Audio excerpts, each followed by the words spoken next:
The invitation was not meant for Nadia. She knew that the moment she found it on the kitchen counter, propped against the sugar bowl like someone had placed it there by accident and had not yet noticed. Her name was typed on the front in clean serif font. Nadia Osei. It looked correct. Official. Like someone at the Hargrove Foundation had gone through a proper list and added her deliberately. But Nadia had been living in this house long enough to know that things with her name on them rarely arrived by intention. She picked it up, read it twice, and set it back down. Her stepsister Celeste found it 20 minutes later. Nadia heard the silence first. That particular kind of silence that comes from someone across the house reading something they did not expect. Then came the sound of heels on marble. Fast. Then the kitchen door. Celeste stood in the doorway with the envelope in one hand and a look on her face that she almost managed to hide. Almost.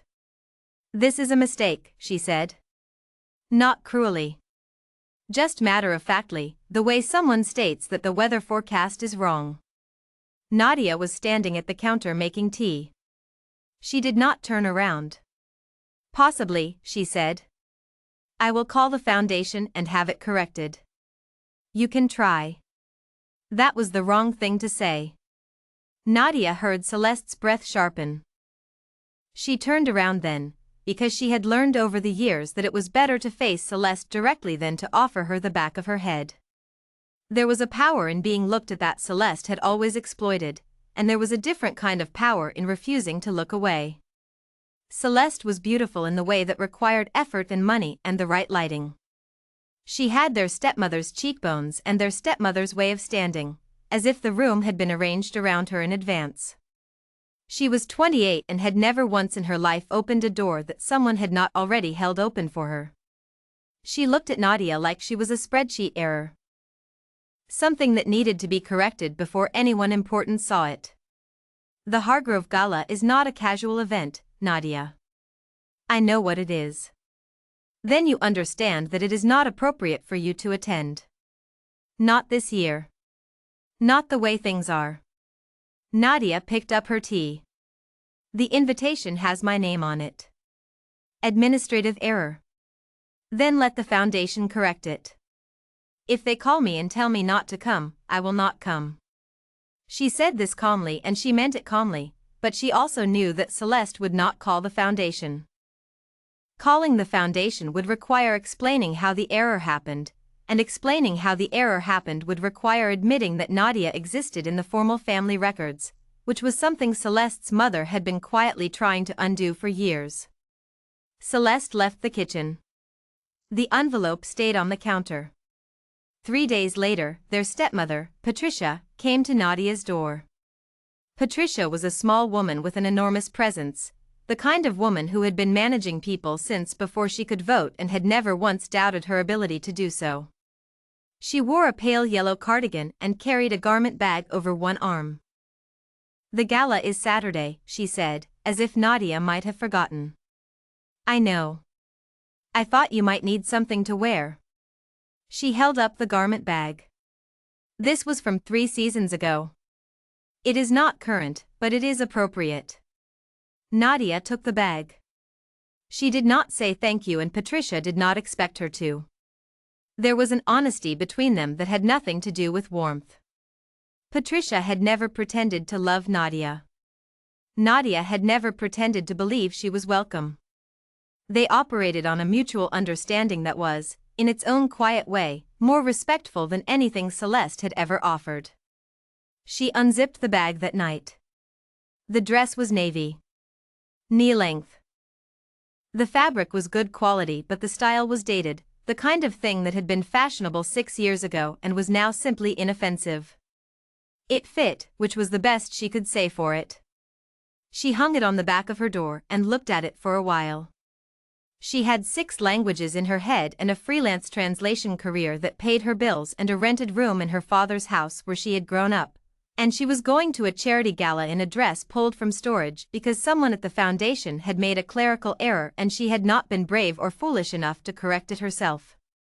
She turned off the light and went to sleep. Saturday came the way Saturdays always did, too quickly and with too much light. Nadia dressed carefully. She did her hair herself, pulled it back in a way that was clean and deliberate. She wore the navy dress and a pair of heels she had bought 2 years ago for a conference in Brussels and had not worn since. She looked, she decided, presentable. Not remarkable, but presentable. The car left at 7. Patricia sat in the front. Nadia and Celeste sat in the back. There were 2 other women in the car, friends of Patricia's, Diane, who managed a gallery in the city, and Lorraine, who had been married 4 times and wore each marriage like a medal. They were both perfectly pleasant and completely disinterested in Nadia. Celeste waited until the car had cleared the gate. Then, turning to Lorraine with a smile that Nadia could hear without looking, she said, "Mother had to bring Nadia. There was a mix-up with the invitations. You know how these things happen." A small pause. Just long enough. "She doesn't belong here, honestly. But what can you do?" The car was quiet for exactly 2 seconds. Diane made a soft sound that was not quite laughter and not quite agreement. Lorraine said, "Oh, how sweet of your mother to include her." Patricia said nothing. She was looking out the window. Nadia looked out her own window. The city moved past in the dark, streetlights, storefronts, the long flat stretch of the riverside road. She watched it and she kept her face very still. She was good at that. She had been practicing since she was 11. She thought about what Celeste had said and she held it in her mind the way you hold a stone, feeling the weight of it, the edges, the temperature. She did not cry. She did not plan a response. She simply held it. The car pulled up to the Hargrove building at 7:43. The entrance was lit from below, columns and glass and a carpet that had no business being red in November. There were photographers by the door, the modest kind that shot for society pages and foundation newsletters.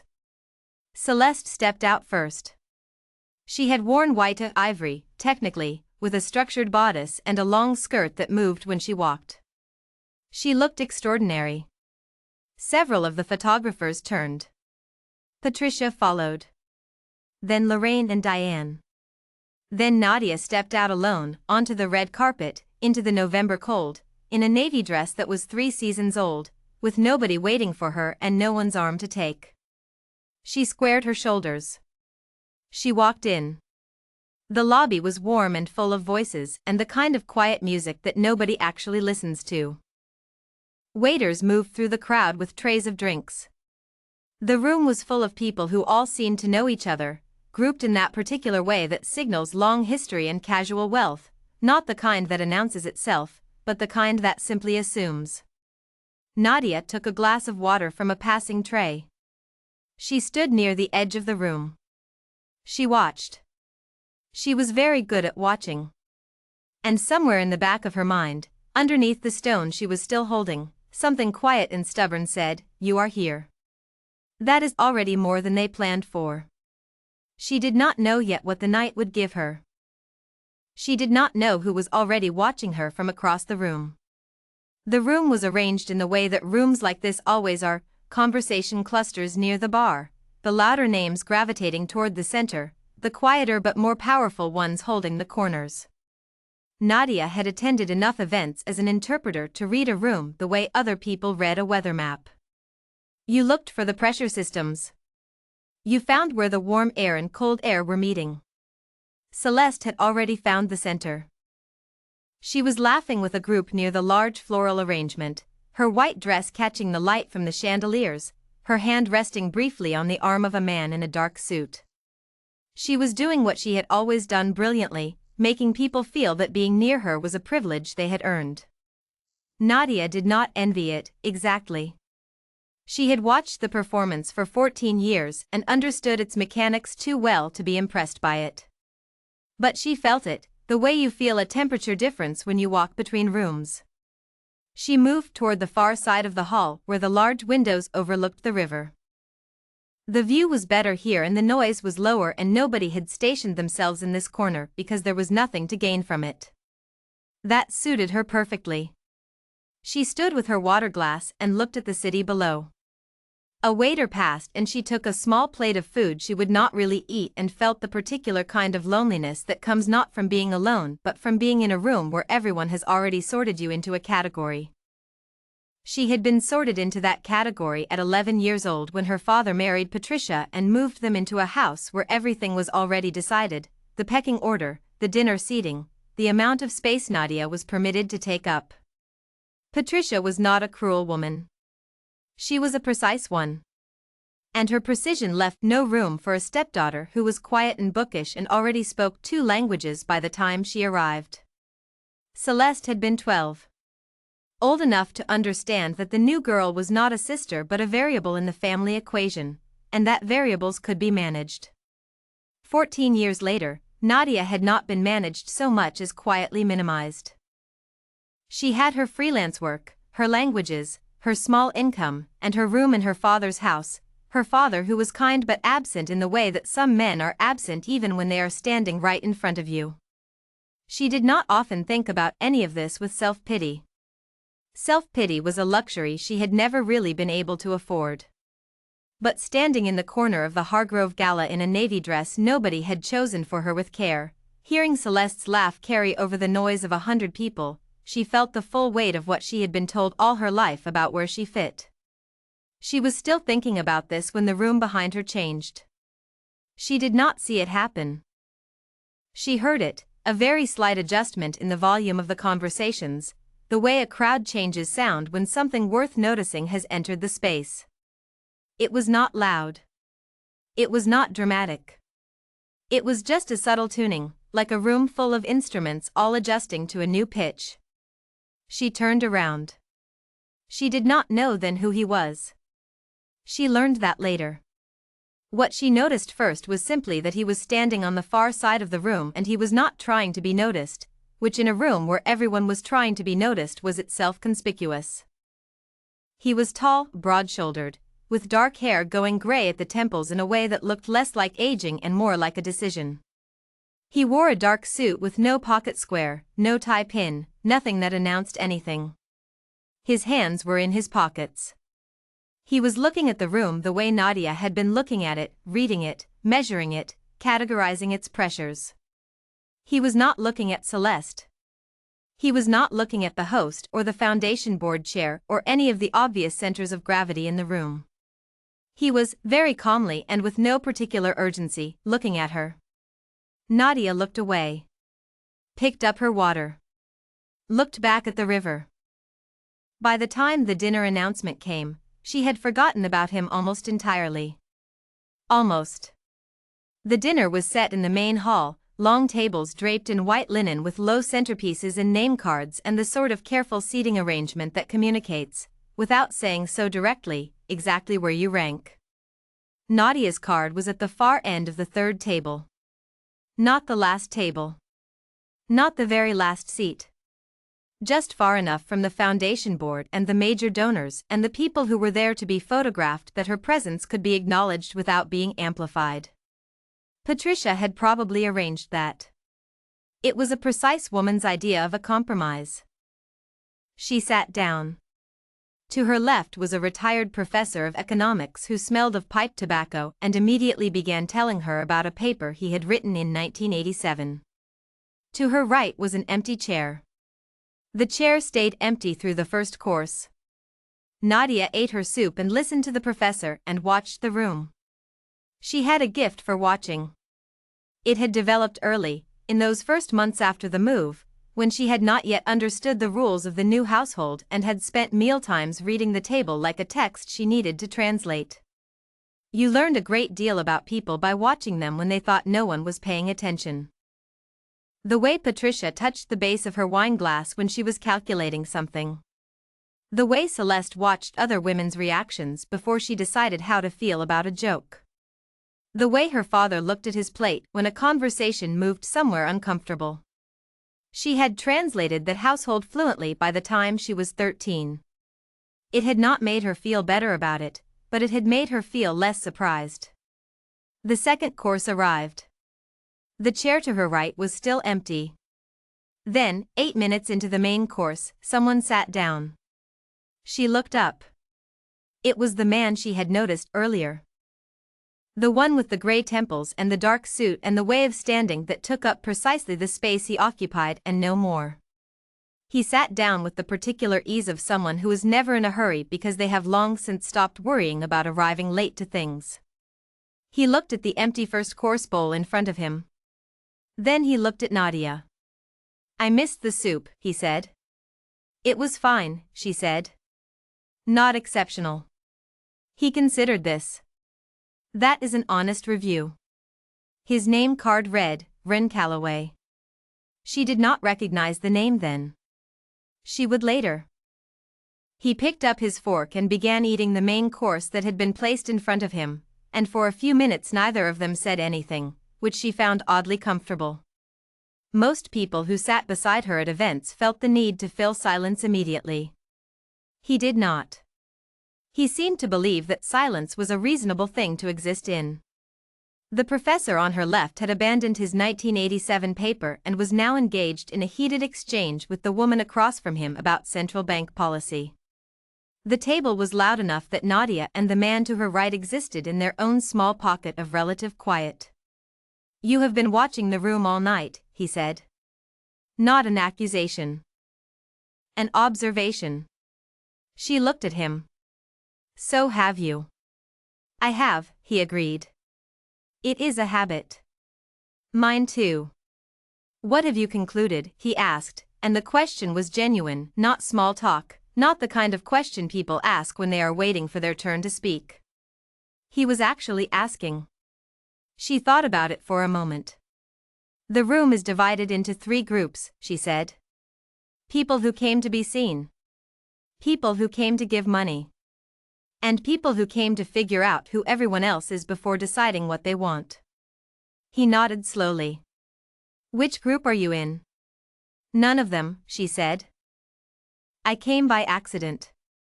He looked at her then in a way that was very direct without being rude, the way someone looks at something they are genuinely trying to understand.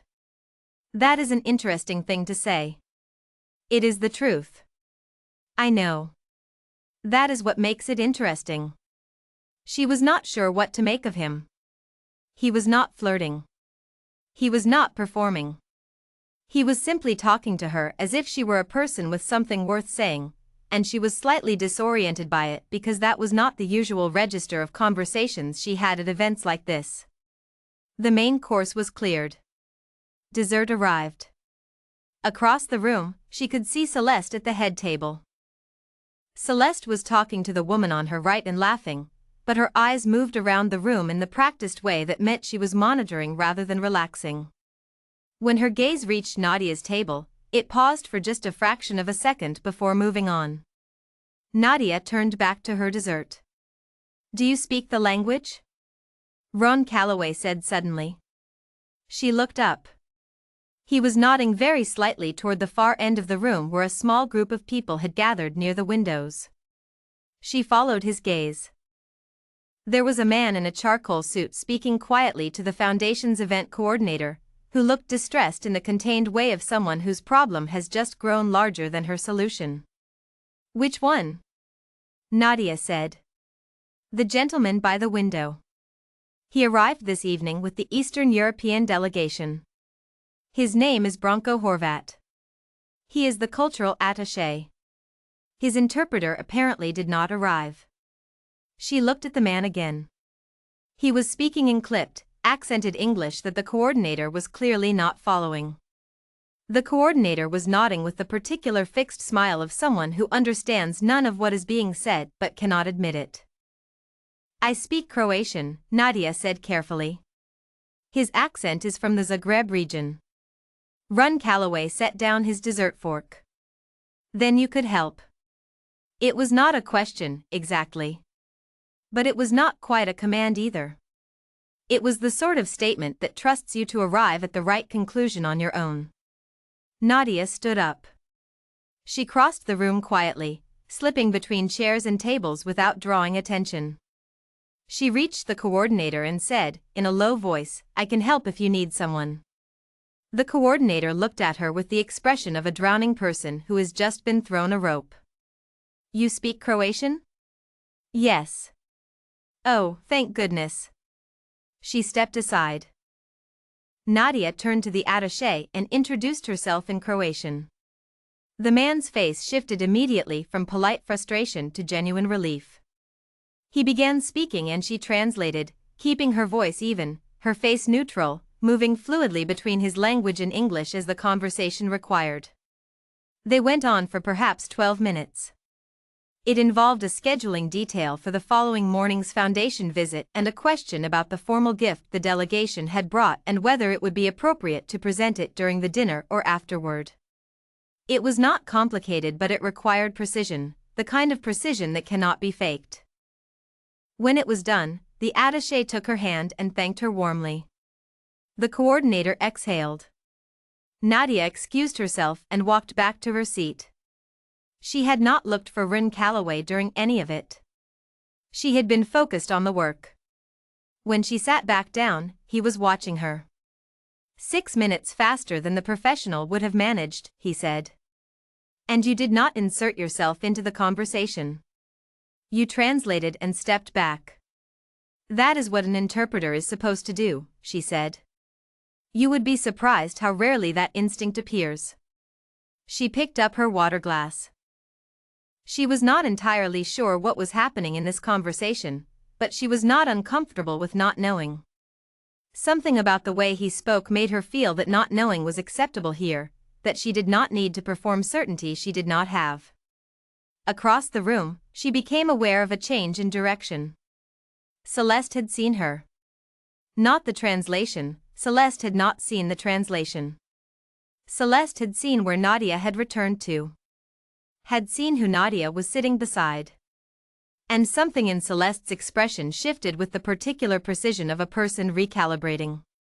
Within 4 minutes, Celeste appeared at their table. She was smiling. The good smile, the one she deployed when she wanted something and intended to make you feel as though giving it to her was your idea. Ryn Calloway, she said, as if they were old friends. She put one hand briefly on the back of his chair. I did not realize you were here tonight. I am Celeste Vance. My mother chairs the Foundation's outreach committee. He looked up at her. He was perfectly polite. He said the correct things. He listened when she spoke. He did not ignore her. He also did not stop being aware of Nadia. Celeste talked. She was very good at talking. She asked questions that were really small compliments. She laughed at exactly the right moments. She leaned in slightly when she spoke as if whatever was being said was meant only for him. It was an impressive performance, and Nadia, watching from 2 feet away, could appreciate the craft of it even as she felt the familiar weight of being erased. Because that was what was happening. Celeste was not being rude to her. She was simply not acknowledging that she existed. Not introducing her. Not glancing toward her. Performing a version of this corner of the table that contained only herself and Ryn Calloway. He let it go on for perhaps 2 minutes. Then he said, I am sorry, have you met Nadia? She just spent 12 minutes single-handedly managing a scheduling conflict for the Horvat delegation. Without her, your mother's coordinator was going to lose a formal gift presentation. He said it simply. No edge. No performance. Just a statement of fact. Celeste's smile held. Nadia is my stepsister, she said. With warmth. As if she were claiming her. As if this were a good thing.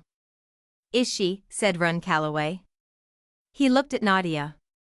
His expression was composed, but she thought she saw something behind it that was not quite amusement and not quite assessment but lived somewhere between the two. Small world, Nadia said mildly. Celeste stayed for 3 more minutes and then found a reason to leave. After she had gone, Ryn Calloway said nothing for a moment. Then he said, How many languages do you speak? 6. Which ones? She told him. He listened without interruption, which was also unusual. Most people, when she listed them, reacted somewhere in the middle, a raised eyebrow at the fourth or fifth language, or a comment that derailed the list. He waited until she was finished. "What do you do with them?" he asked. "Freelance translation. Mostly technical documents. Legal contracts. Some conference interpretation." "For whom?" "Whoever needs it." He was quiet for a moment. The dessert plates were being cleared. The lights in the hall had dimmed slightly to signal the transition to the post-dinner reception. People around them were beginning to stand, beginning the slow drift toward the bar and the hallways. "I have a position," he said.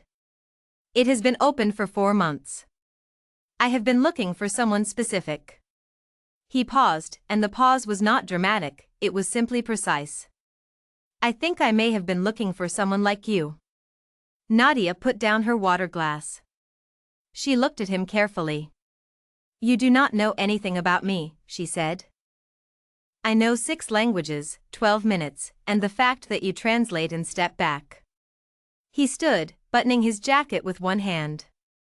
"That is more than I knew about most of the 17 people I interviewed." He handed her a card. Plain white. His name and a phone number and nothing else.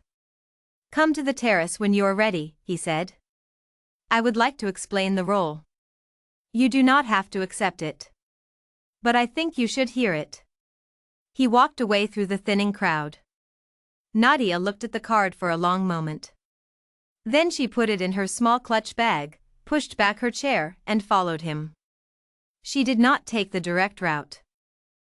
She stopped first at the edge of the room, near a pillar, and looked at the card again. The printing was clean and minimal. No title. No company name. Just the name and the number, which told her something. People who need a title on their card need it because the name alone is not enough. This name stood alone. She turned it over. Blank. She thought about Celeste's voice in the car. "She doesn't belong here." She thought about the navy dress in the garment bag and the storage smell it had carried when she first unzipped it. She thought about the empty chair at a dinner table in her own father's house, which was not the sort of thing she normally let herself think about because thinking about it was not useful. She put the card back in her bag. Then she walked to the terrace. The terrace was long and cold and overlooked the river. There were a handful of other guests out here, talking in small groups, holding drinks that steamed faintly in the November air. Ron Calloway was standing near the far railing, looking at the water below. He had not taken a drink. His hands were in his jacket pockets. He heard her approaching and turned. "I was not sure you would come," he said. "I was not sure either," she said honestly. The honesty did not seem to surprise him. He nodded once, as if she had confirmed something he had suspected. "Tell me about the position," she said. He did. The Callaway Syndicate was not a company in any ordinary sense of the word. It did not manufacture things or sell things or trade on any public exchange. It was, as he described it, a private infrastructure network, a system of relationships, contracts, and agreements that operated in the spaces between large institutions. Governments used it. Foundations used it. Private entities used it. When 2 parties needed to reach an agreement in territory where neither had sufficient standing to operate openly, Callaway moved between them. "Think of it as translation," he said, "but on a structural level. Not words. Systems. And you need a cultural liaison because systems are built by people who think in particular ways, and most of those ways are rooted in language and history and 1,000 things that do not appear in the formal documentation. I have analysts. I have legal advisors. I have financial people who are very good at what they do." He looked at the river. "What I do not have is someone who can sit in a room and hear what is not being said. Who can understand when a translation is technically correct but culturally wrong. Who can tell me when an agreement is about to fall apart because 2 parties are using the same words to mean entirely different things." Nadia was quiet for a moment. The river moved below them, dark and quick. Where is the position based? She asked. Geneva, primarily.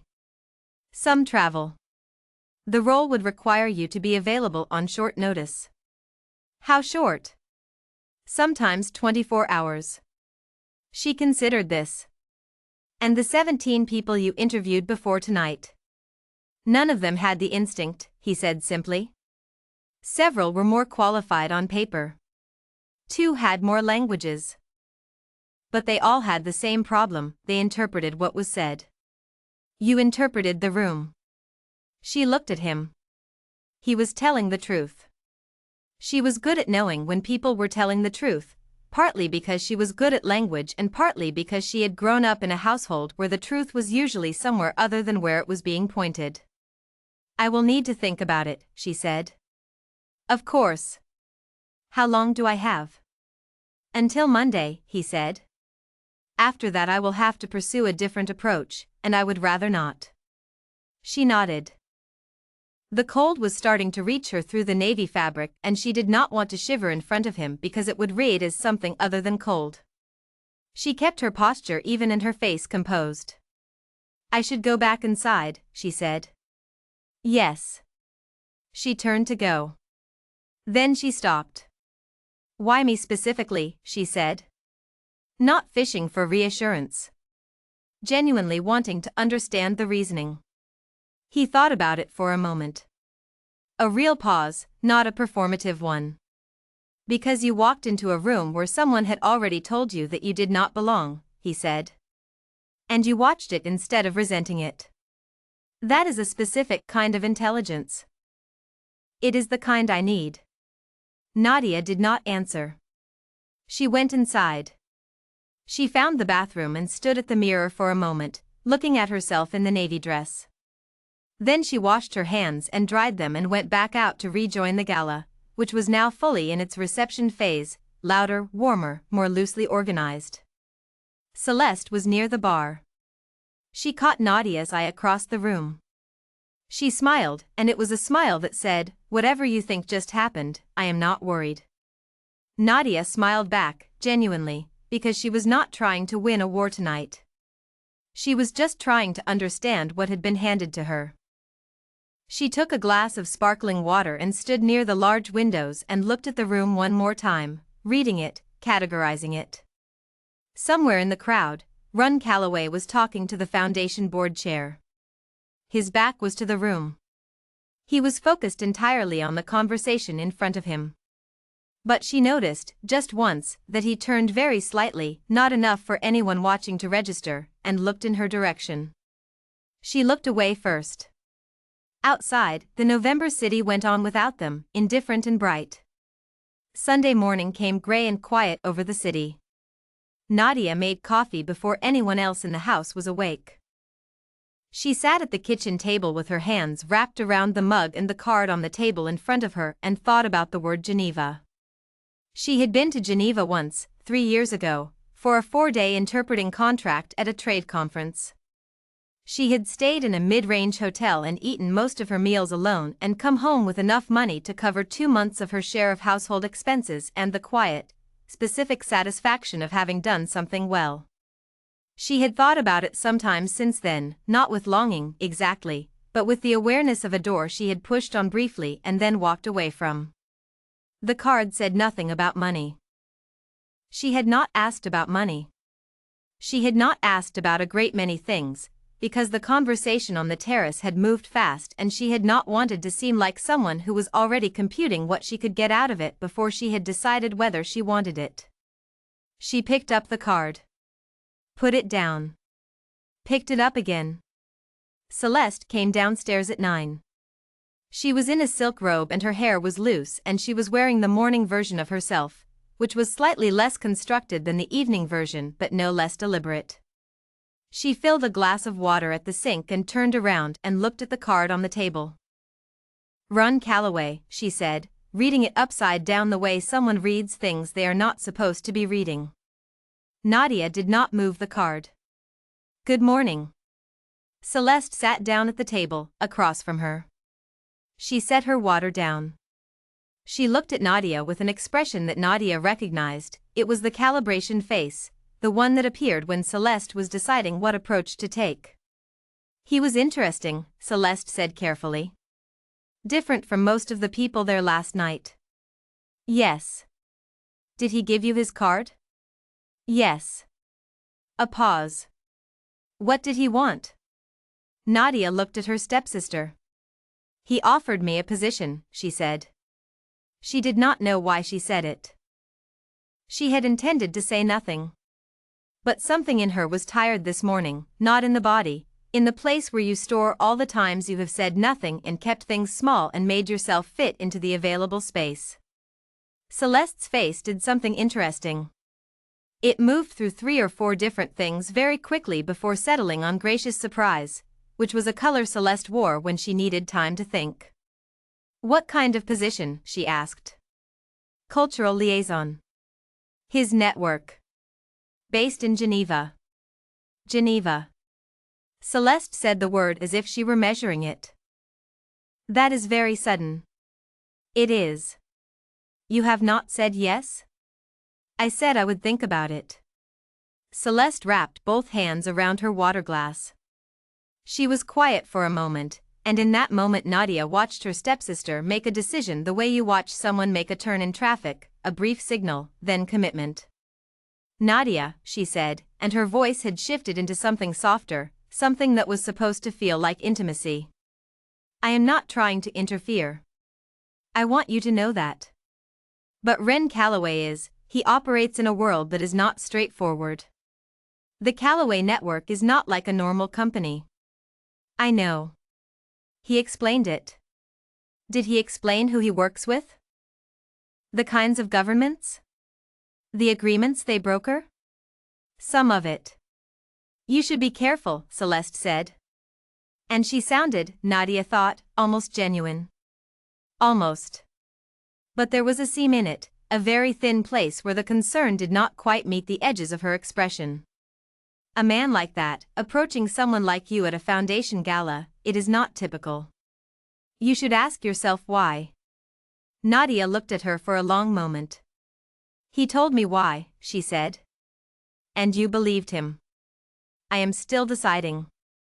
Celeste nodded. She stood up, took her water glass, and left the kitchen. Nadia heard her going upstairs. She sat with the card and her cooling coffee and the morning light that came through the kitchen window at a low, flat angle that made everything look slightly more honest than it deserved. She called the number at 11. Ren Calloway answered on the second ring. I have questions, she said. I expected you would. I am in the city until Tuesday. Can you meet this afternoon? Yes. He named a place.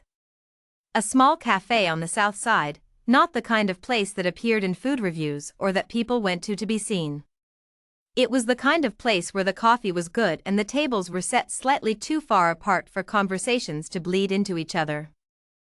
She recognized the choice. She got there first. She ordered an espresso and sat facing the door. He arrived 7 minutes later. He was dressed simply, a gray jacket, dark trousers, no tie. He looked entirely at ease in a way that was not the performed ease of someone used to performing but the natural ease of someone who has long since made peace with who they are. He sat down across from her and ordered coffee and waited. She had written her questions in a notebook. She did not take the notebook out. She had memorized them. Tell me about the position's legal structure, she said. Am I an employee? A contractor? A contracted senior associate, he said.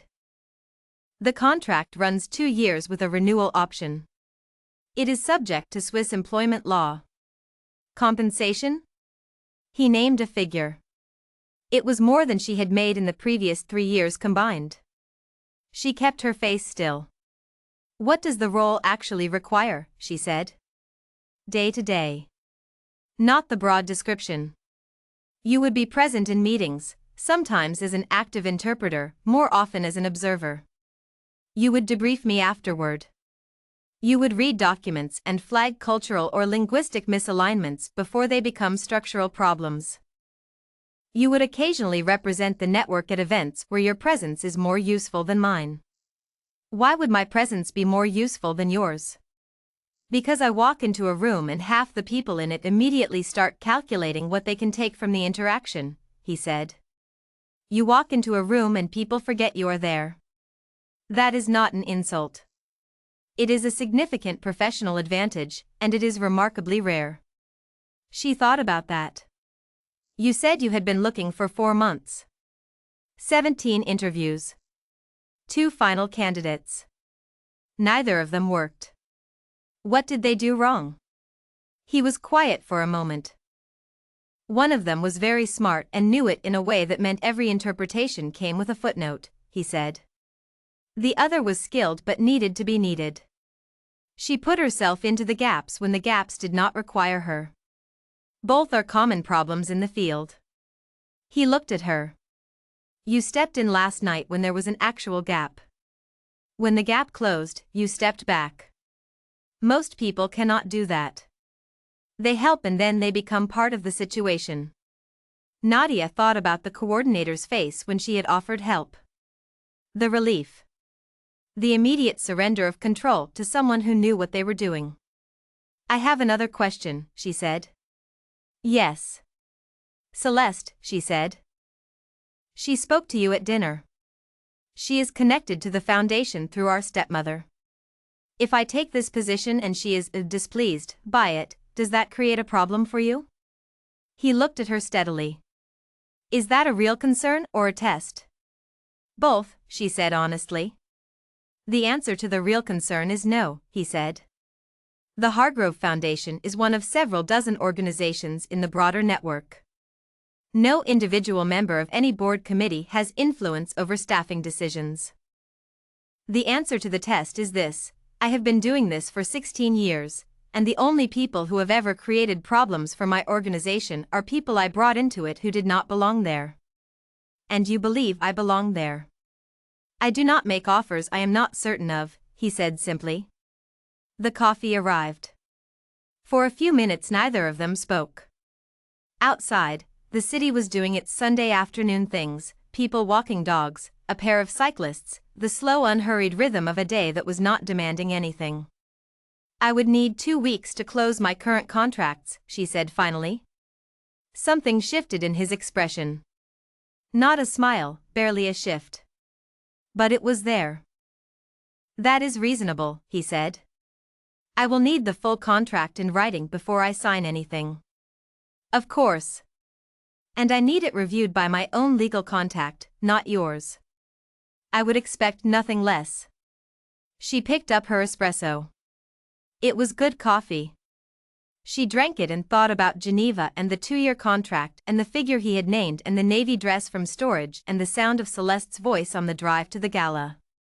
She thought about the specific feeling of translating for Bronco Horvat last night, the click of one language turning into another, the way meaning moved across the gap and landed intact. She thought about what Ren Calloway had said on the terrace. You walked into a room where someone had already told you that you did not belong. And you watched it instead of resenting it. She thought about her father, who was kind and absent, and her room in his house, and the number of years she had been quietly waiting for something she could not have named precisely. She set down her cup. Monday, she said. I will give you my answer on Monday. He nodded. He finished his coffee. He stood and put on his jacket and said, "Thank you for coming," and he meant it the way a person means something when they are not in the habit of saying things they do not mean. He left without looking back. Nadia sat at the table for another 20 minutes. She watched the city through the window. She did not call anyone. She did not text. She simply sat with the weight of it, which was not the weight of fear but of something larger, the feeling of a door that had opened all the way, onto a room she had not known existed, and the decision of whether to walk through it. She paid for the coffee. She walked home. She did not take the direct route. She walked along the river instead, where the November wind came off the water and the sky was the color of an old coat. She walked slowly, with her hands in her pockets, and she thought about all the things she had been told she did not have access to. She thought about the way Ren Calloway had said her name across a dinner table in front of Celeste. Simply. Directly. As a fact. By the time she got home, it was nearly 5 o'clock. The house was warm. Someone had made dinner, she could smell it from the hallway. She went upstairs to her room and closed the door and sat on the edge of her bed. She thought about Monday. She thought about what she was going to say. The answer had been there since the terrace. She had just needed the walk to make peace with it. Monday came. She called the number at 9 in the morning and said yes. He said he would have the contract to her by end of day. He did. She had it reviewed by a lawyer friend, Priya, who worked in commercial contract law and owed her a favor from a translation Nadia had done at no charge 18 months ago. Priya called her back in 2 hours. This is legitimate, Priya said. And generous. The non-disclosure clauses are standard for this kind of private network arrangement. The exit terms are fair. The compensation is if a pause. Nadia. Are you sure you know who this person is? I know enough. You should look him up. I will.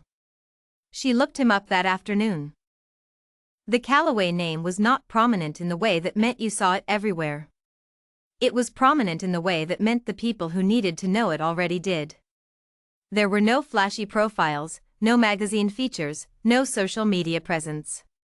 What there was, a thin trail of references in the margins of serious journalism.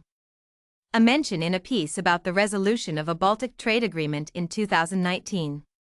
A half sentence in a financial review about private infrastructure networks operating in Eastern Europe. A quote, just one, in a policy journal, attributed to R. Callaway, described only as a private sector mediator with 16 years of cross-border facilitation experience. 16 years. The same number he had mentioned. She read everything she could find. It was not much, which in itself was information. People like Run Callaway existed at the level where public visibility was a liability, not an asset. If you were very good at what he did, you were not in the newspaper. You were in the room before the newspaper knew there was anything to report. She signed the contract Tuesday afternoon. She told her father first. He was in his study, reading, as he often was in the late afternoon. She knocked and came in and stood in front of his desk and told him she was taking a position in Geneva. He looked up. He had her eyes, her father, dark and careful, the kind of eyes that take in a lot without responding immediately. When, he said. 3 weeks. I need to close my current contracts. He nodded slowly. Is it a good position? Yes.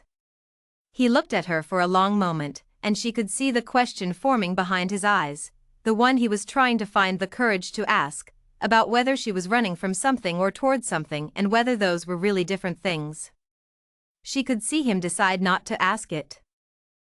I am proud of you, he said. And he meant it. That was the difficult thing about her father, his love was genuine and insufficient at the same time, which was worse in certain ways than if it had been neither. Thank you, she said. She told her stepmother that evening, formally, at dinner. Patricia received the news with the particular expression of someone who is rearranging furniture in their head. Not upset, exactly. Not pleased. Simply recalculating. Wren Callaway, she said. You accepted a position with Wren Callaway. Yes. Patricia picked up her fork and did not immediately use it. He is a significant person, she said, and there was in her voice the trace of something Nadia had never quite heard there before. Not admiration. More like recognition. The specific recognition of someone who understands how certain worlds work and is now understanding that a variable in their household has just become something they did not account for. Celeste was at the other end of the table. She had been told about Monday's phone call. Nadia assumed Celeste always found out about things in this house. She had a gift for proximity to information. But hearing it stated plainly at dinner, in front of Patricia, was different. She said nothing. She cut her food. She chewed it. She lifted her wine glass with exactly the same amount of ease she always did. But she did not look at Nadia once for the rest of the meal. That silence was the loudest thing Celeste had said to her in years. The 3 weeks that followed were busy in the best way, closing contracts, explaining to clients, handing off projects to other freelancers she trusted. She had dinner with Priya, who asked 3 times whether she was absolutely certain and 3 times seemed satisfied with the answer. She packed 2 suitcases. She gave her room a thorough clean.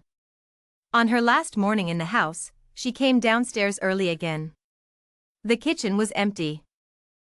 She made coffee and stood at the counter and looked at the room, the same counter where the envelope had been propped against the sugar bowl not 4 weeks ago, the same window with the same flat morning light. She thought about the woman who had stood here then, holding an invitation that was not meant for her, deciding whether to show up to a room where she already knew she would not quite belong. She finished her coffee. She rinsed the mug. She left it on the drying rack. She heard footsteps on the stairs. Celeste appeared in the doorway in her silk robe, just as she had 3 weeks ago, and for a moment the two of them simply looked at each other across the kitchen. Celeste's expression was complicated.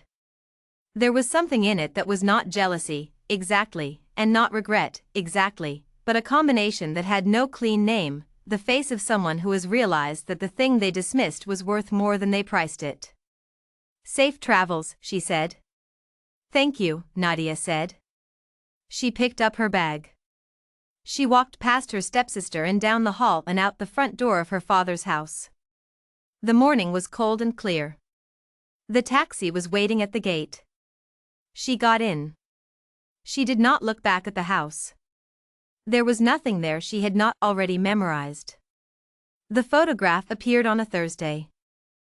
Nadia was in the middle of reviewing a document when her phone lit up with a message from Priya. "Check the Hargrove Foundation newsletter." She set down her pen and picked up her phone. The foundation's website had a photo gallery from the Gala.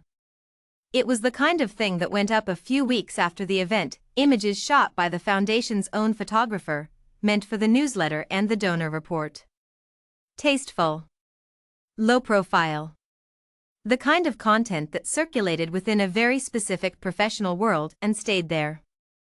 But one image had been picked up.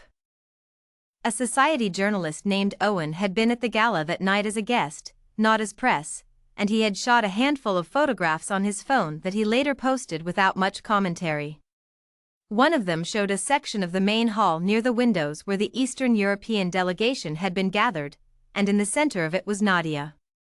She was speaking directly to Branko Horvat, one hand slightly raised to indicate emphasis, her posture attentive and grounded. To Horvat's right stood the foundation's event coordinator, visibly relieved. And slightly off to the left, just enough to be visible, Ron Calloway stood watching. The caption Owen had written was brief: "Cultural liaison at the Hargrove Gala doing what the scheduled interpreter did not show up to do." The name Calloway appeared in the post as a tag. That was enough. By the time Nadia had read it, the post had been shared 400 times. By end of day it had crossed 2,000. Not viral, not the scale of something sensational, just the particular circulation that happens when something lands in the right professional current and gets carried. Her inbox received 8 inquiries by Friday morning. 3 from journalists. 2 from other organizations asking about her availability for contracted interpretation work. 1 from an academic institution.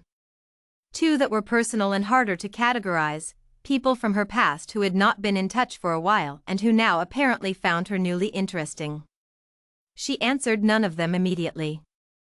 She was, by then, 2.5 months into the Geneva role. She had her own desk and a clean, well-lit office on the 4th floor of a building near the old city. She had her own encrypted email system, access to a research database that covered 47 languages and their regional dialects, and a contact sheet that read like a directory of people who ran things without titles. She had been in 6 meetings across 4 countries.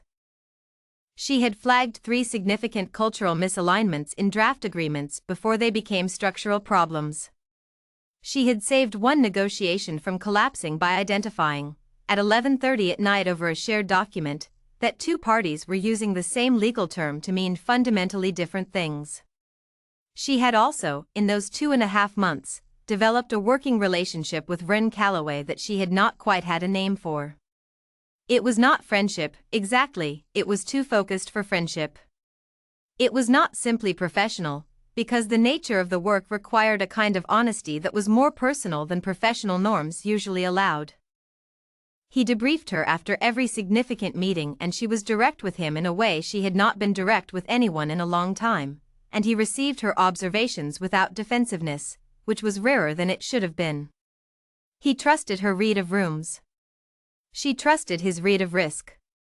There was a rhythm to it that felt less like something they had built and more like something they had found, which was its own particular kind of unsettling. On Friday afternoon, the day after the photograph appeared, he knocked on the open door of her office. "You have seen it," he said. It was not a question. Yes. He came in and sat in the chair across from her desk. He looked at the photograph she had pulled up on her screen. "Owen is harmless," he said. He did not intend to generate coverage. He was simply posting from a personal account. "I know. The Horvat delegation has been in contact," he said. "Formally. Branko Horvat himself sent a commendation for your assistance that night. It went to the foundation board and was forwarded to us." Nadia blinked. "I did not know that. I received it this morning. I am telling you now." He paused. "The board chair, Eleanor Hargrove, called me this morning as well. She asked about you. She wanted to understand the nature of your role." "What did you tell her?" "I told her you were my senior cultural liaison and one of the most capable professionals I had worked with. I told her that your presence at the gala had prevented a formal diplomatic awkwardness that could have affected the Foundation's relationship with the Eastern European delegation." Nadia was quiet.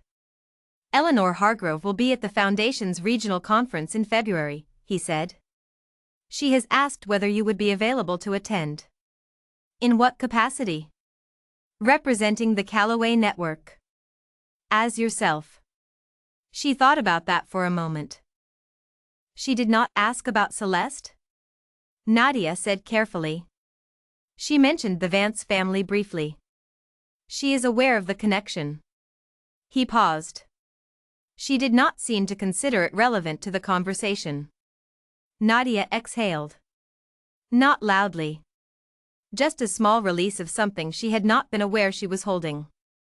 The following week, the Society Post was picked up by a professional translation journal. The framing was different. It became a piece about the undervaluing of professional interpreters in diplomatic settings, using the Hargrove Gala as a case study. Nadia was quoted, accurately, from a brief comment she had given Owen when he had reached out for permission to use the photo. She had been careful about what she said. She was always careful about what she said. The piece ran with her name, her 6 languages, and a single line noting that she served as senior cultural liaison to the Callaway network. She did not see the response to that piece in real time. She was in Oslo on the day it ran, sitting in a meeting room with a trade delegation from 3 countries, doing exactly the work she had been hired to do. But she heard about it afterward. Her father called that evening while she was in the hotel. He had seen the journal piece, he said. His voice was warm and a little uncertain, the voice of a man navigating a pride that was slightly unfamiliar to him. "People are talking about you," he said. "I know," she said. "Good things," he clarified. "They are saying good things. That is nice." Patricia saw it too. A brief pause. She said she was pleased. "For you." Nadia thought about the garment bag. The storage smell. The word appropriate. "That is kind of her," she said. She did not say what else she thought, because what she thought was complex and would have taken longer than a hotel phone call to explain. It was not anger. It was something more like the feeling of understanding, at last, the full shape of something you had only ever seen in parts. Her father talked for a little while longer. She listened. She asked him how he was, and he said fine, and she believed him because that was what he always said and probably what he always was, fine, in the way that contented men with comfortable lives are fine, without peaks or troughs. After she hung up, she ordered room service and sat at the small desk by the window and worked for another hour. Then she called Priya. I saw the journal piece, Priya said immediately. I sent it to 17 people. You did not have to do that. I absolutely had to do that. Nadia. A year ago you were translating technical manuals for a building company in the north of England. Now you are being cited in diplomatic translation journals for your work at an international foundation gala. That is a slightly dramatic framing. That is the accurate framing. How are you? How is Geneva? How is the man? The work is good. Geneva is cold but beautiful. And he is my employer. Priya laughed. That is not what I asked. It is the answer I have, Nadia said, which was almost entirely true. She went to bed at midnight. Oslo was quiet outside. The November wind had followed her from the city and was pressing against the hotel windows with a sound like someone wanting to come in. She lay in the dark and thought about the photograph. The way she had been standing.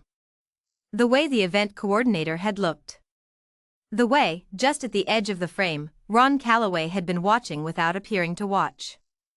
She thought about Eleanor Hargrove calling him to commend her. She thought about Celeste's voice in the car, she doesn't belong here. She thought about all the places she had been told she did not belong and how long she had believed it, quietly, in the back of her chest where beliefs live before you examine them. She did not feel triumphant, exactly. She was not built for triumphant. What she felt was something steadier, the feeling of weight being redistributed, of standing more evenly on the ground than she had in a long time. She closed her eyes. Outside, the Oslo wind pressed on. She was asleep in 4 minutes. The Hargrove Foundation Regional Conference was confirmed for February. Her name appeared on the attendee list as a formal representative of the Calloway Network. Not as an interpreter. Not as a facilitator. As a representative. Celeste's mother Patricia sent a brief email the morning the list went public. Nadia read it on her phone during a short break between morning meetings. It was 3 sentences long. It said she was glad Nadia was doing well. It said the family was proud of her. It said to stay in touch. Nadia read it twice. She thought about the dress in the garment bag. She thought about the word appropriate. She typed back, "Thank you, Patricia. I hope you are well." Then she put her phone in her pocket and walked back into the meeting room, where 3 delegations from 2 continents were waiting for the work to resume. She sat down. She opened her notebook. She picked up her pen. She was very good at this. She had always been very good at this. The room did not know it yet. But it was about to find out. The February conference was held over 3 days in a converted civic building on the edge of the old quarter in the city. Nadia arrived on the morning of the first day in a charcoal suit she had bought in Geneva, well cut, simple, entirely hers. She had not borrowed it from anyone. It had not come from storage. She had walked into a shop and chosen it and paid for it herself, and those facts mattered to her in a way that required no explanation. Eleanor Hargrove was a woman in her mid-60s with white hair cut close to her head and the bearing of someone who had been running large things since before most people in the room were born. She had the kind of authority that did not announce itself, it was simply present, the way weather is present, informing everything without needing to introduce itself. She found Nadia during the first break. "Nadia Osei," she said. "I have been looking forward to meeting you properly." "And I you," Nadia said. "Branko Horvat speaks very highly of you. He says you translated not just the words but the concern behind them, which is apparently a difficult thing to achieve in diplomatic settings. It is a matter of listening, Nadia said. Most of the meaning is in what people are trying to say, not precisely what they say. Eleanor looked at her for a moment. Yes, she said simply. That is exactly right. She paused. How are you finding the work with Rin? I find it well suited to me, Nadia said carefully. He would agree, Eleanor said. He told me, when I called him about you, that you were the best professional hire he had made in the past 10 years. She said this without drama, as a fact, then moved on immediately to something about the afternoon session schedule, and Nadia stood very still and absorbed what had been said and did not let anything cross her face that she had not decided to let cross it. The best professional hire he had made in the past 10 years. She thought about that for the rest of the first day. On the second day of the conference, Ren was present. He had flown in that morning, she had not known he was coming. He appeared in the main hall during the first session and settled into a seat near the back with his usual economy of movement and his usual absence of announcement. She noticed him during the coffee break. He was talking to a policy advisor from one of the southern delegations. She did not interrupt. She went to her own meetings. At lunch, they sat near each other at one of the long tables by coincidence, or what she took for coincidence until she realized he had chosen the seat. You did not mention you were coming, she said. I did not decide until last night, he said. Eleanor sent me the morning agenda. I spoke with her yesterday. She said, she stopped. She told me she planned to tell you, he said. His voice was even. What she told you was accurate. I stand by it. Nadia looked at her plate for a moment. Then she looked back at him. You said it to her. Not to me. I am saying it to you now. Because Eleanor told you that she told me. Because it is true regardless of when I say it. He picked up his water glass. I do not give praise strategically. If I think something, I say it to the person it is about.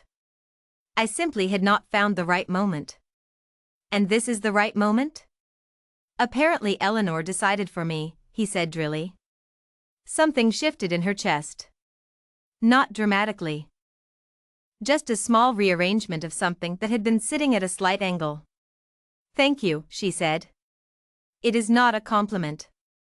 It is an assessment. I know. That is why I am thanking you. He looked at her then, one of those direct, measuring looks that she had come to understand were his version of a smile. He did not smile often. But those looks meant something equivalent. They ate in silence for a while. Around them the conference hummed, conversations overlapping, chairs scraping, the rhythm of 100 people doing important things. There is a new project, he said eventually. It begins in March. North African and Central European Trade Framework Negotiations.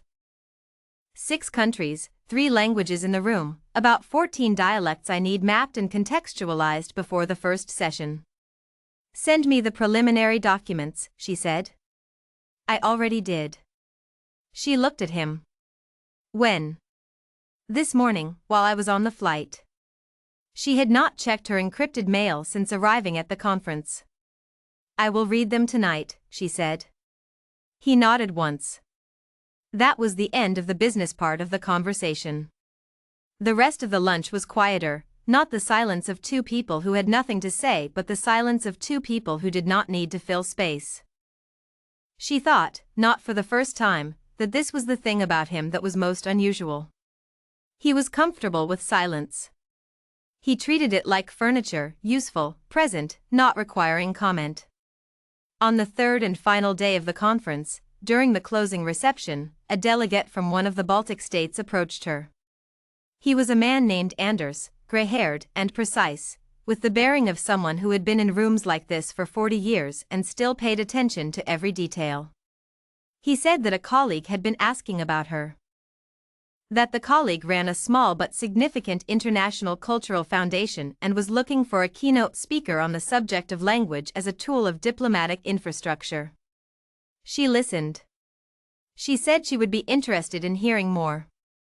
She took the contact details. She did not commit.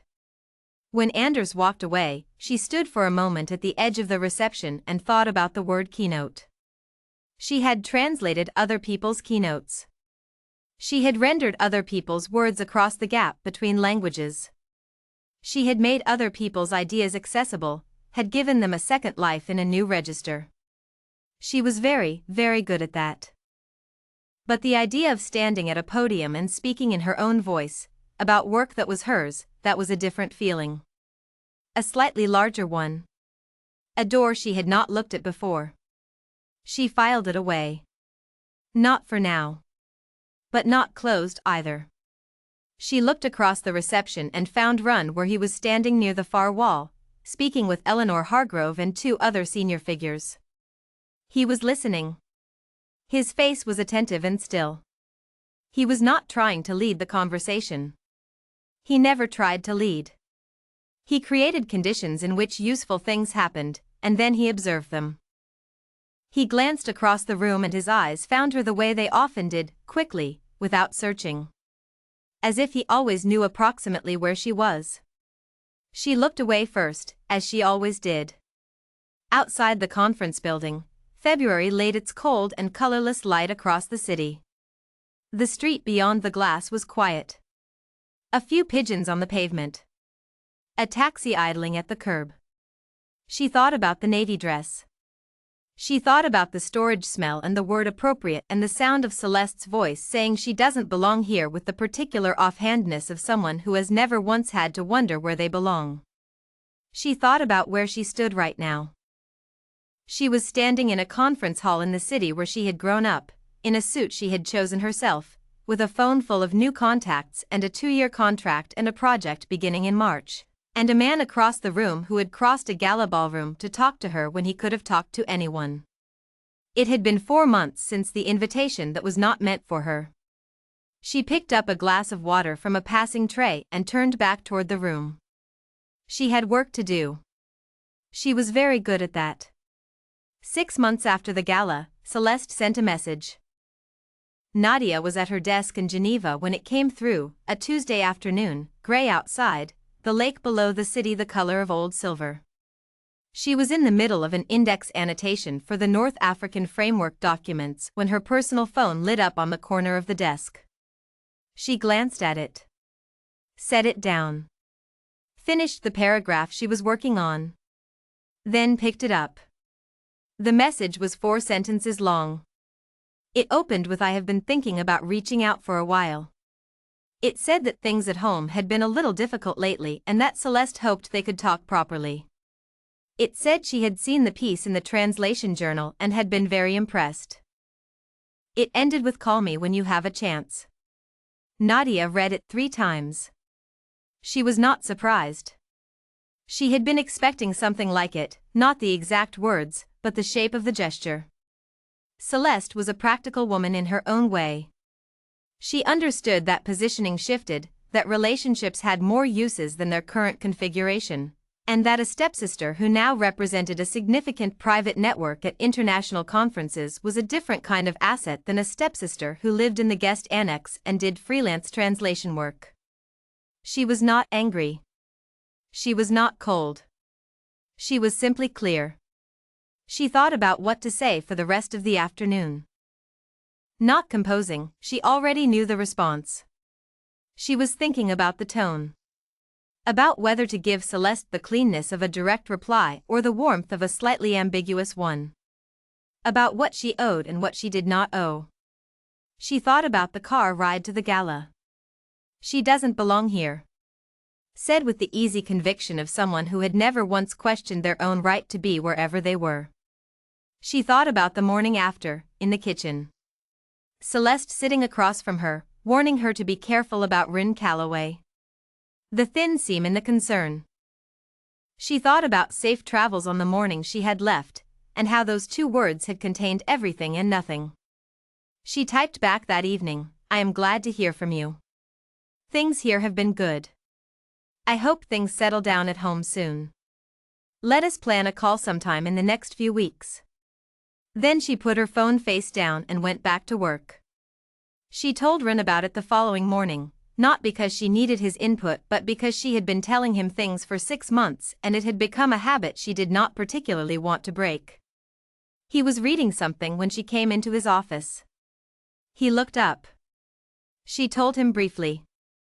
His expression did not change much. "What will you do?" he said. "I will talk to her. Eventually. Not now. Not yet." She sat down in the chair across from his desk. "I am not punishing her. I just need more time to know what the conversation is for." He considered this. "That is a reasonable position.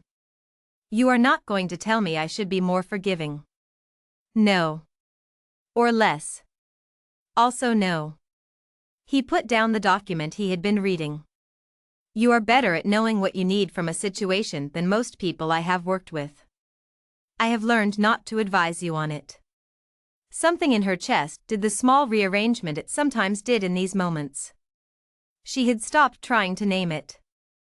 She had filed it in the same place she had filed the keynote invitation, not closed, not open, just held.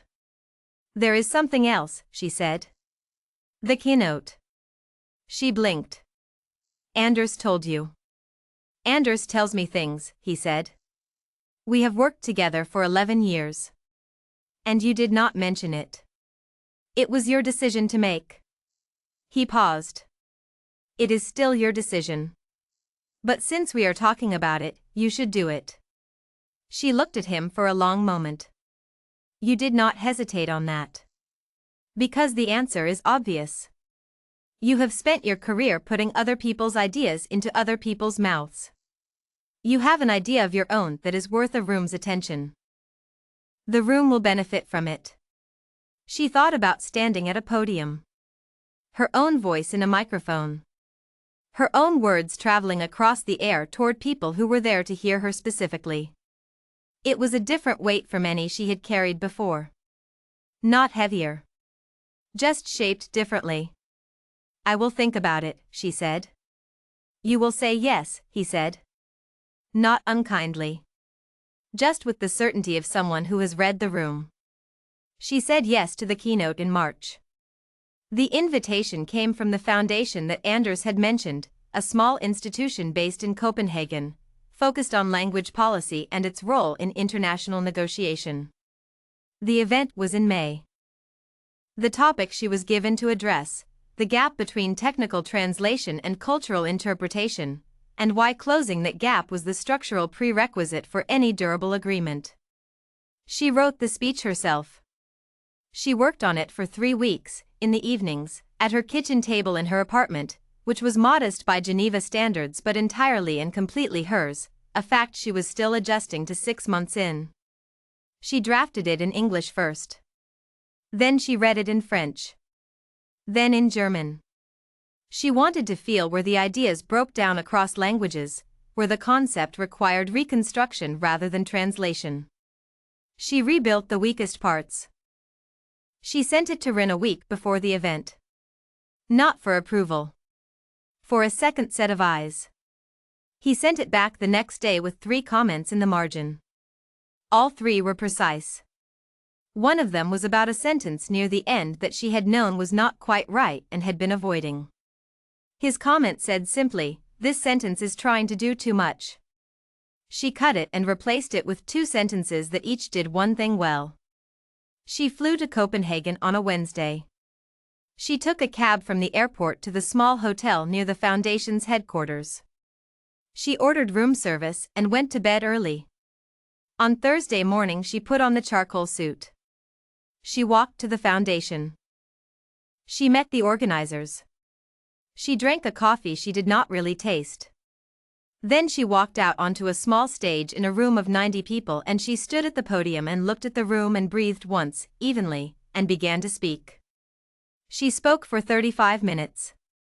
She used no notes after the first 2 minutes because she had internalized the material completely, had lived inside it long enough that it had become part of the way she understood her own work.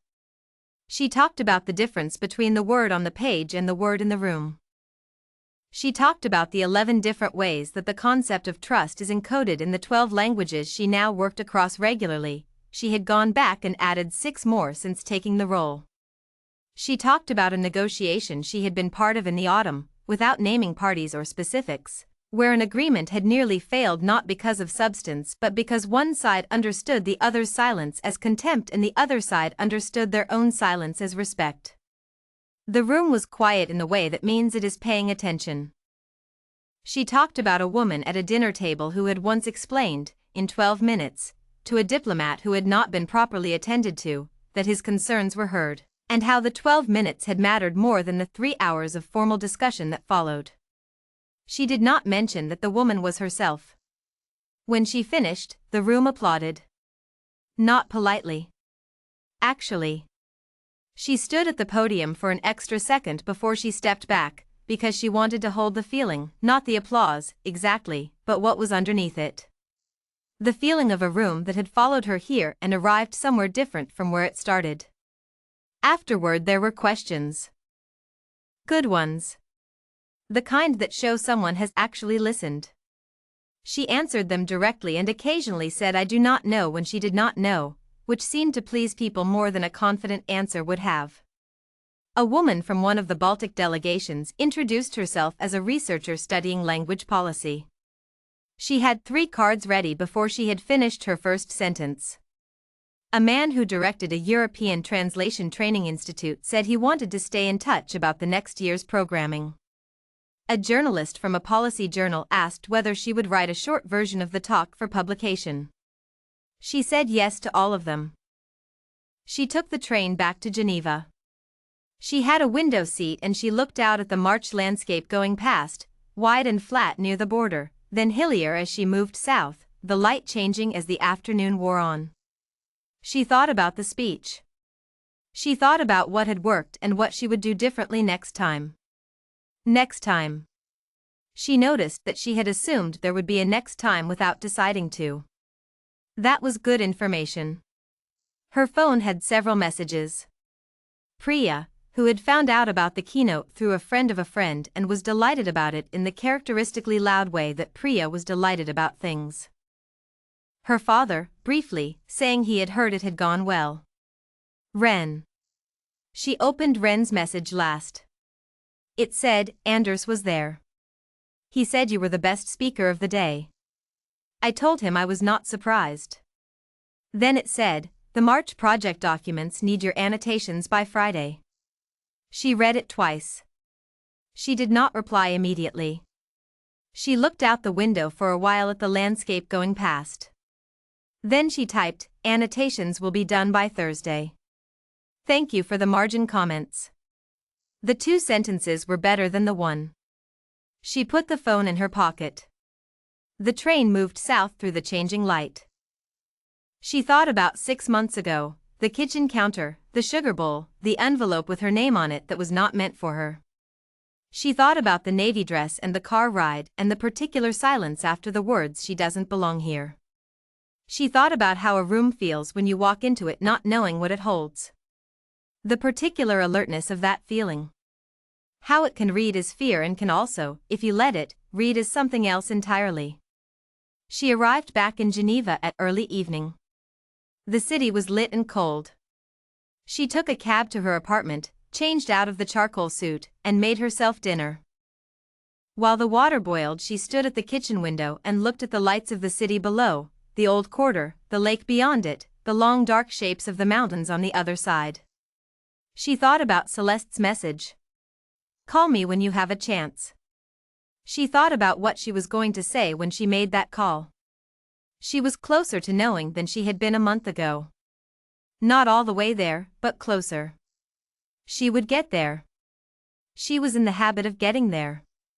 She called her father after dinner. He picked up on the 3rd ring. He asked how she was. She said she was well, and she meant it in a way that she had not always meant it when she said it.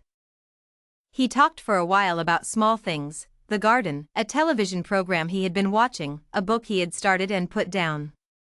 She listened and asked questions and laughed once, genuinely, at something he described, and he laughed too, And for a few minutes the phone call was simply a father and a daughter talking, which was what it had always been in the best moments between them. After she hung up, she stood for a while at the kitchen window. Then she sat at her desk and opened the March project documents. She worked until 11. Then she closed her laptop and went to bed. She did not lie awake. She did not replay the speech or the applause or Ren's message or Celeste's message or the face of her father on the evening she had told him she was leaving. She lay in the dark of her own apartment in her own city and she breathed evenly and she was simply here, in this room, which was hers, in a life she had built in the space of 6 months out of an invitation that was not meant for her and a choice she had made with 4 languages in her head and a stone she was still holding and the quiet, stubborn knowledge that showing up is its own kind of answer to everyone who told you not to. She was asleep before midnight. Outside, Geneva went on without her, the lake, the old streets, the mountains standing where they always stood. She was exactly where she was supposed to be. She had always been going to end up here. It had just taken everyone else a while to notice. 3 weeks after the Copenhagen keynote, the Translation Journal published the written version of her talk. Nadia had adapted it over 2 evenings, tightening it for the page, cutting the sections that needed a live voice to work and sharpening the ones that became clearer without it. She had sent it to Ren before submission, the same way she had sent the speech. He had sent back 2 comments. Both were good. She incorporated them. The article ran under her name. Nadia Osei. Senior Cultural Liaison, Callaway Network. The journal's editor had asked whether she wanted a longer biographical note. She had said 4 sentences was enough. It was enough. The response to the article was different from the response to the photograph. The photograph had been about visibility, being seen in a room, being associated with a name, the visual shorthand of proximity to influence. The article was about ideas. People contacted her because of something she had said, something she had argued, and they wanted to engage with the argument. Researchers. Practitioners. A professor from a language policy faculty in Amsterdam who said the piece articulated something she had been trying to define for 15 years. She answered every message. Some briefly. Some at length. She was disciplined about it. She blocked an hour on Monday mornings for correspondence and she worked through it systematically, the same way she worked through everything. She had learned early that undisciplined responsiveness was its own kind of depletion. You could be generous with your attention without being careless with it. The call with Celeste happened on a Thursday evening in April. Nadia had been deliberate about when she chose to make it, not a rushed call between meetings, not a tired call at the end of a long day. She made it on a quiet evening when she had 2 hours and nothing she needed to be anywhere for. Celeste picked up on the second ring. Her voice was carefully warm. The particular warmth that takes effort. They talked for 40 minutes. It was not a bad conversation. It was not a transformative one. Celeste talked about things at home, some financial complexity involving a property their stepmother had been managing, some tension in a professional relationship she had been navigating, the particular frustrations of a life that looked excellent from the outside and was, from the inside, less settled than it appeared. She did not ask for sympathy. She talked the way you talk to someone you are rebuilding a bridge toward, carefully, offering things of genuine value to show the structure can hold weight. Nadia listened. She responded where response was useful. She did not offer reassurance that was not warranted. She did not perform warmth she did not feel. But she did feel something, not love, exactly, which would have required a history they did not have. Something more like recognition. Celeste was a person, complicated and limited and doing her best within those limits, which was what most people were. Near the end of the call, there was a pause. Then Celeste said, quietly, "I was not kind to you."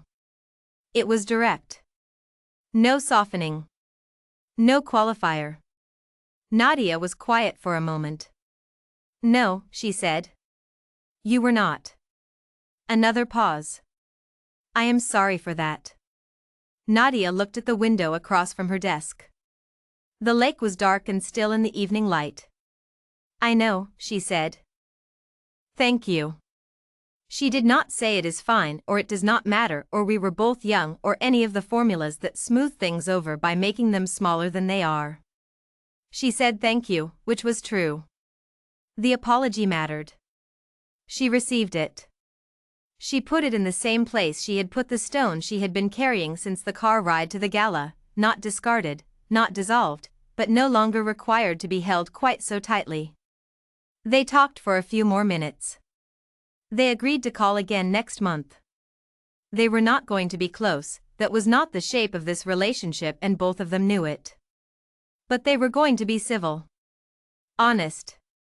Occasional. That was enough. More than enough, given where they had started. After she hung up, she sat for a while at her desk.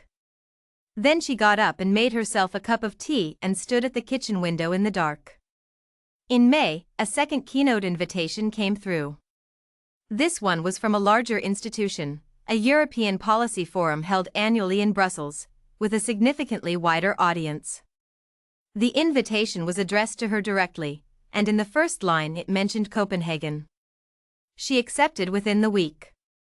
She told Rin in the course of a working meeting, as a logistical note, the dates overlapped with the tail end of a project timeline and she would need to manage both. He listened. He said that the project timeline could flex by 4 days. He said it without comment about the invitation itself, which was his way, and she had learned to read what he did not say as fluently as what he did. What he did not say was, "Are you sure about this?" What he did not say was, "Is that wise given the workload?" What he did not say was, "Let me know if you need me to weigh in." What he did not say, because he never said the things that would have been unnecessary, was that she should go. Of course she should go. It was obvious she should go. His silence on the question was the sound of someone who had not for one moment doubted her. She gave herself a moment to hold that. Then she went back to the project timeline and they kept working. The Brussels Forum was in late May. She took a slightly later train on the Thursday to make it, arriving with an hour to spare before the opening session.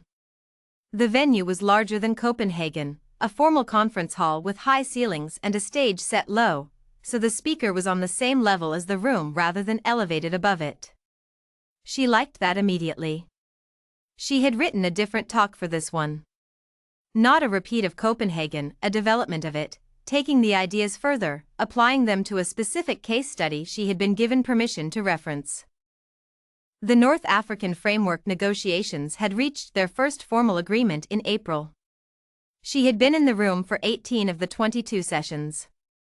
She had something concrete to speak about, not just theory. The room held 340 people. She stood at the low stage and looked at them and breathed once, evenly. Then she began. 40 minutes later, when she finished, the response was louder than Copenhagen. She stood at the stage while it continued, and she did not feel overwhelmed by it. She felt clear. The way you feel clear when you have said the thing you intended to say and it arrived. A woman from the Brussels office of a major international organization introduced herself afterward and said she had been following the piece in the translation journal and that what Nadia had just said about the April agreement aligned precisely with something her own team had been observing but had not yet been able to articulate. "Would you be willing to consult?" the woman asked. Her name was Constance. She was senior enough that the question carried weight. "Yes," Nadia said. "Let us talk properly. Send me a brief."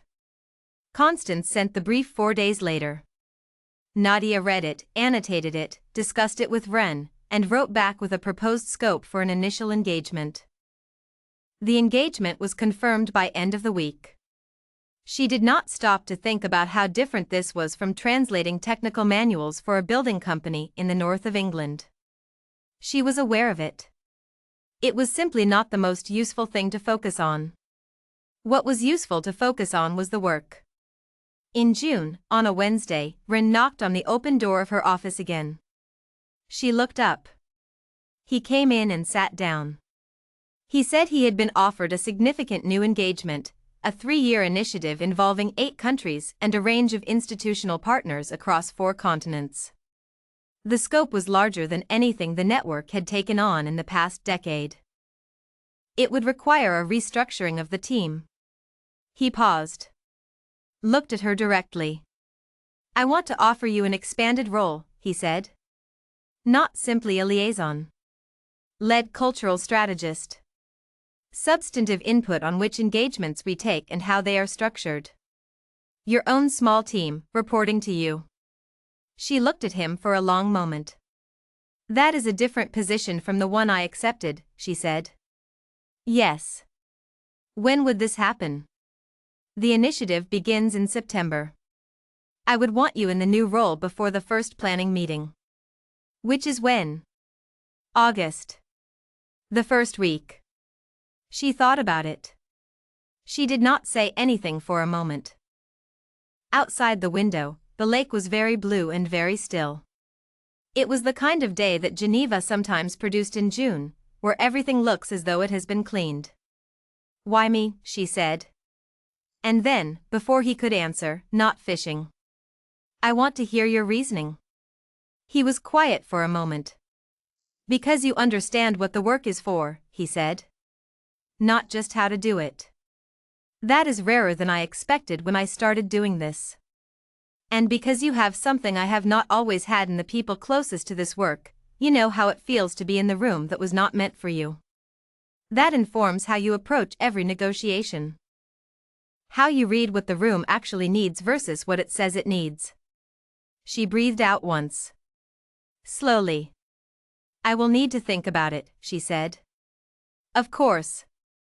Until when? End of the week. She thought about it for one day. She walked by the lake on the Wednesday evening, through the evening light, taking the long route home. She thought about the 8 countries. The 4 continents. Her own small team. The first planning meeting in August. She called Priya, briefly, not for advice but to say it out loud to someone who would understand why it mattered. Priya said, "Say yes, Nadia." I know, she said. She said yes on Thursday. He received it with the same composure he received most things. He said he was glad. He said the formal amendment to her contract would be with her by end of day Friday. It was. She signed it that evening at her kitchen table. She sat for a moment afterward with her hands flat on the table. She thought about the envelope on the counter. The sugar bowl. The navy dress. She thought about the stone she had been carrying, which was lighter now than it had been, which was not the same as gone. She thought about a car moving through a November city and a voice saying she doesn't belong here with the easy certainty of someone who has never once been told that about themselves. She thought about walking in anyway. She stood up. She put the signed contract in her bag for the morning. She went to the window and looked at the city below, Geneva in the Thursday evening, its lights coming on one by one as the June dark settled in. She had a new role.